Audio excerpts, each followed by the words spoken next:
So, welcome to the channel. It's Dr. Durst, and I have my co host with me. Hey guys, Farideh Golembiewski, family nurse practitioner here at RevitalyzeMD. So, today we have a fun podcast. So, we reached 50,000, and that was Woohoo! us Thanks, doing, guys. just some, basically a podcast on the side, like when we have time. Yeah. So, we're focusing in on that now, but we also want to have a little bit more fun with it. And so, this one, as a thank you, we're going to do a fun episode because, again, we've both been doing medicine for a long time, and hmm now we do a medicine that we're very passionate about, and it's awesome, but it's not where we started by any means. No, it's a And lot more fun so, than where I started. yes, and where I started too. And so it's interesting. What prompted this is I was the other night just needed 30 minutes of like just a no, and I'm very infrequently saying I don't want to do brainless activities. This is a brainless. You But this wanted was a a brainless brainless. activity. So I was like 30 minutes of, I'm going to just find something fun. And Grey's Anatomy popped up, and my kids used to have me watch this with them. And so I'm like, well, let me just turn it on. So it was the first episode ever of Grey's Anatomy. So they were just getting started. So it was their first day of residency. Yeah. And it was the whole episode was like 7 hours of their first shift and the shit that they had done in the first 7 hours. Like they had met, basically Yeah. been told they would fail, had been yelled at, Yeah. had done hours of rectal exams for some, surgery, seizure control, lost in the Yeah. hospital. It was nonstop. And then by the end of it, like you had seen so much, and then it was like, so we got through our first shift and our first shift of residency. So again, I just thought back to just how true that actually was because Yes. my first shift in residency, and I did ER, so I did an ER residency. So you basically you're training, and Faraday's going to go into like you train and then you do more training and then you specialize. And so I did med school and then I went to an ER residency program and was board certified ER. So my first 3 years, your internship is your first year of residency, and then you have 2 years beyond that. It was a 3-year program. And so on the first day, which is July 1st, by the way, and we'll do another, episode of that in July, just saying that July 1st is the first day for all interns Yeah. in hospitals. And I was on trauma. And it was So 24 don't go to the hours. hospital the first week of July. Yes, don't. Yeah, correct. Correct. You do not want to go the first Don't day go. of July. This is like the start of my story is it's Yeah. July 1st and I'm starting, and my first day is my trauma rotation. Trauma was, again, you did a rotation for a month, and it was 24 hours on and 24 hours off every other day. And Yeah. so every other day I was in the hospital for 24, but it's not just 24. After Do they your still shift, do then you've got 24-hour to, shifts? I feel no, like they have softened things I a know when I left the lot. hospital, they were talking about the ER not doing 12 hours anymore and bringing it down to like Yeah. 6 and 8 hours. And I'm like, how nice for them. Yeah, no, I mean, no. Well, I'm sure they don't. So now they have a cap. I think it's 80 every 2 weeks, hours wise. So that would kind of eliminate that, right? Yep. You'd be at 50 in 2 days Yeah. and or 4 days. So basically it was 24 hours on, 24 hours off, and then you're actually over because you're always charting and finishing things up. So 24 hours doesn't mean that. And it was residency, and it's July, and it's Cleveland, Ohio. That's where I did my residency. It's a trauma center up there. It's a county hospital. So we were the regional trauma center. And essentially in July, everyone is out playing, right? Because it's Right. fun. And July 4th, by the way, is like So you've got firework and fireworks, yeah. you've got motorcycles, you've got car accidents, you've got Yeah. boating accidents. We're all out and about. We're out and about, and we used to call it motorcycle season. I didn't call it that on July 1st of my internship year because I didn't know that yet. But anyhow, But that's what motorcycle it's season deemed. is like you had all these motorcycle accidents. So I'm on my trauma rotation, and we are getting killed, and we're in the trauma. We're getting paged down to the trauma, the trauma room all the time. And we had 4 trauma beds. And so at one point, all of my upper level residents were all busy, and I'm in charge of the people on the floor. And one was going south. And here I am knowing nothing. And this is why you don't go to the hospital on July 1st, because you graduate, you're a physician, And now all of a sudden they think you're ready to make decisions. Actually, most of the nurses know you're not ready to make Yes. decisions, so they protect the patient.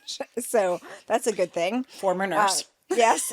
And so they know that July 1st in a residency hospital is not a good time because they have now I'm a physician. So I'm no longer a medical student. I'm a physician. So they're looking to you for orders and answers. And I don't know what I'm doing. Right. And And sometimes I'm, it's like, hi, I need these orders. Will yes. you please sign? Yes. Oh no, they were so awesome at helping. In fact, my the first day of residency, they gave us like a list. I have to find it, the 10 commandments of residency, the nurses. And it basically was like there is only a wide open or a KVO, keep vein open. We don't do drip rates in the ER. We don't do repeats in the ER. We do like we are your boss in the ER. It was like the nursing commandments to the I residents. love that. I It would was the love to first. see that. I have got to find it because it was the first day and it was awesome. But basically, yes, I suffered through trying to get my upper level residents to help me take care of a critical patient on the floor, and it was just disastrous. But by the end of 24 hours, I had seen everything: gunshot wounds, motorcycle accidents, smash heads, lacerations. Like it was everything. And again, you just got to recall that, like, I don't know what I'm doing. And I want to caveat that a little bit, right? So we go to school. So for me, it's a little bit of a different path, right? So I was a registered nurse. I went to nursing school. We do our residency very differently than physicians do. But to be an RN, I have to do my rotations on different floors and kind of go through all those different steps as well. And then back to school to be a nurse practitioner with another residency that follows that program as well. But what you learn in the classroom is textbook. How many times in life do things go by a textbook, right? Yeah, no. They just don't. So hands-on experience is so important. So when we say we get out of school and we don't know anything, We know the we know books. things. I Yeah. mean, we went to school, we got an education, we passed all the boards, we have a piece of paper that says, I'm a nurse or I'm a nurse practitioner or I'm an ER physician, but we don't know anything. You No. go in and it's like, well, my book on page 271 did not say this. Yeah. No. Can't reference that. No. And the teachers are like that too. So if you just think about common sense, so there are really smart people with no common sense, right? Yeah. That's a perfect example. So here are some really smart people with a lot of knowledge, but no No hands-on, application. no They application. haven't, and they have because they rotate through with medical school, but not to the degree. You don't get real life education until you are learning under fire in those situations. So in 3 years, how much did you learn? Exactly. So, right, So, we were talking about this a little bit earlier off camera, and I'm like, you don't pull out anything you don't put in. And you gave the perfect example, right? yeah. Of if a joint is out, Yes. right? If you dislocate something, the books say don't put it back in if there's a fracture. Yeah. But what happens in real life? They tell You you put to it put back it in. back in and you put it back in. Yeah. Like, so, but at the beginning of it's interesting because even sometimes through residency, you're still kind of taught something, but then then step it and play it forward. You Yep. get out First into the day. real world and now you're at a community hospital. It's the middle of the night and no one's coming in. You don't have all the support of a residency program. And so now all of a sudden it's just you and you're doing all the things that you didn't do when you had an ortho team and a trauma team and a cath team Yep. because that's all you have. But anyhow, it's interesting because yeah, you have a lot of smart people that know a lot of things, but they're just babies. They're babies No. in that And when field. you think about even when we went through versus now, I feel like there is it's softer now, Oh, right? it's Because we much were softer. talking Yeah. about that. Like see one, do one, teach one. If the nurse I was with showed me something once, there was zero reason why I was not expected to do it the second time. Yeah. And if I was like, no, I hadn't seen that, she's like, well, you're not going to learn unless you do it, so go ahead and do it. It's expected, and you do it, and that's how you learn. Oh, Now yeah. it's lots of chances, lots of go, lots of learning. Let's keep going and keep going. It's not necessarily that's wrong, but it's very different. Yeah, it's very soft now. Like, so even when we are, frequently seeing patients and treating from an office standpoint. I think the difference is what you said is key. Things aren't textbook. And so things are going to happen. Patients are different. Approaches are different. Somebody needs this that day, but you didn't know. And now they're in the office and they're in front of you and you're making things happen. And that's just medicine. Hmm. But now, if you kind of change things up on people that aren't used to that, again, younger in their career, just starting, they're not used to all that being thrown at Yeah. them.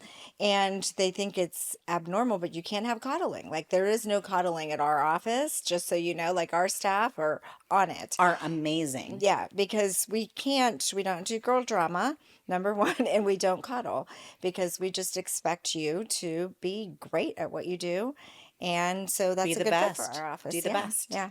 It ends up being a good fit for our office. But anyhow, what some interesting things, because when you were talking about that, it was even like, nails and hands, and it's the first day and you're seeing it and they're telling you to take it out, and you're like, I didn't put you that want in me? there. I'm Yeah, not yanking it yeah, out. yeah. Like, how do I take that out? Like, what do you mean? Just take it out, And so you learn just by being told what to do. But the funny thing about that first episode of Grey's Anatomy and the realistic part is we're getting yelled at Constantly. all the time, belittled, yelled at, made fun of.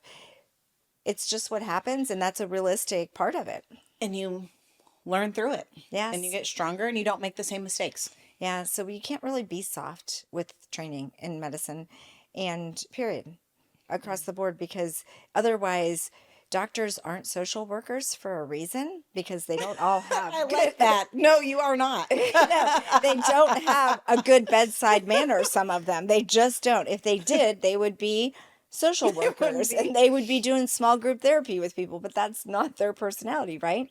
Yeah. And so you have to, like, you spend all the time learning, you're applying it, but they aren't all that soft. And That's so it. they have personalities because they're driven and they're smart and, like, again, advanced professionals overall in medicine. Yeah. And so they're not always the nicest to work with. But I personally, if I was having brain surgery, I would want the guy that's best at the I brain want the surgery. cockiest, most confident Brain surgeon, period. surgeon. I don't care how nice he is. I Yeah, just could care want him less. to be good at what he does. Yep. That's what we're talking about. So if just niceness matters, then you may not want that surgeon operating on your brain. And so there's different personalities in medicine that will always happen. And so people can't be all that soft in life, like, Yeah. because we have to be able to take criticism and take feedback and learn under fire, and just part of what happens, And right? strive to be better. So nurses are notorious for eating their young, as they say. But what we do isn't life or death, but sometimes it is, Yeah. right? Some professions, some areas of medicine are. And I think that is why nurses are so hard on each other when you're learning. It's why physicians in residency, it's not meant to be easy, because you're meant to, you may be in a situation where you're making these life and death situations and you have to be able to do them, and you have to be able to do them immediately. It has to be second nature, and you can't second guess yourself. You Yes. just gotta, and I think that's probably why it was like that. That's in my head. That's how I validate it. Mindset and confidence for sure. And so yeah, because you can't sit there when somebody's yelling at you and you're just learning it, and of course you sound stupid, but they're impatient, and they're ready to in this life and death stuff, and they're not expecting you to be an intern and to be, I mean, they're used to it. They are expecting it, but then they just, I take remember my advantage of first it, day. and I'm like, "Hi, I'm here. yell. I have no idea what I'm doing." Yeah. I felt so lost. Like, there are just days you get it handed to you in the hospital, and you just, like, the blows just keep going, and you're like, "Okay." Yeah. I think back to what I wouldn't do, and we were telling this story earlier, what I wouldn't do when I was even a practicing ER doc. So we're talking about like residency, we can tell story after story. Then you get out into the real world. Now you're in a community hospital, how you approach things is different, and you don't, like, somebody's not coming in the middle of the night. So in a residency program, with all the attendings and all the different You have a residency and savior. learning, I have somebody that's coming to help me. I have a savior. So I have a urologic problem, and priapism is one of the problems you can have from a male urologic, where you have an erection that lasts. Longer And than 4 hours. longer Remember than the 4 hours. commercials for the little blue pill. If you have an erection that lasts longer than 4 hours, go to the ER. Yeah. Contact your healthcare professional. It's on Yeah. every commercial. Yeah, and somehow Because we it's a came real back thing. as on one of our podcasts we came back to erections, but this is actually a good stopping point for this one. How odd that is, right? But I had a savior, so I could call urology, and the urology residents or fellows would come down, and then they would end up taking over. So they would withdraw blood if they needed to, or they would inject the penis with something that reverses the priapism. And you had to do that. That's an emergency situation. And so you can't allow that to go on, because it could become ischemic and it can affect a male's function. And so you don't have time to waste. And so now all of a sudden, fast forward, and I am in my first job, and it was a smaller hospital in Florida that I was working. And it was not tiny, but it was smaller than my residency Oh, I program. didn't know what you were going with there. Yeah, I'm like, no. okay, So Deb. I'm at night. It's in the middle of the night, and I'm on by myself, and I have a guy come in with priapism, right? So I'm calling urology, and it's 3 in the morning, and urology is not coming in at 3 in the morning in a small community hospital unless they have to. They will come in, but it has to be, you need them for the OR. Urology is a surgical specialty. They're not coming in unless they're taking them to surgery when you're in a community hospital. And so now all of a sudden they're telling me to go withdraw the blood, and to Inject the inject the penis. medication. Now, my first thought was, I don't inject penises. Like, I don't I inject. believe you said, I don't inject penises. I don't hands inject. up. Yep, No, I don't thank you. inject penises. That is not something I do.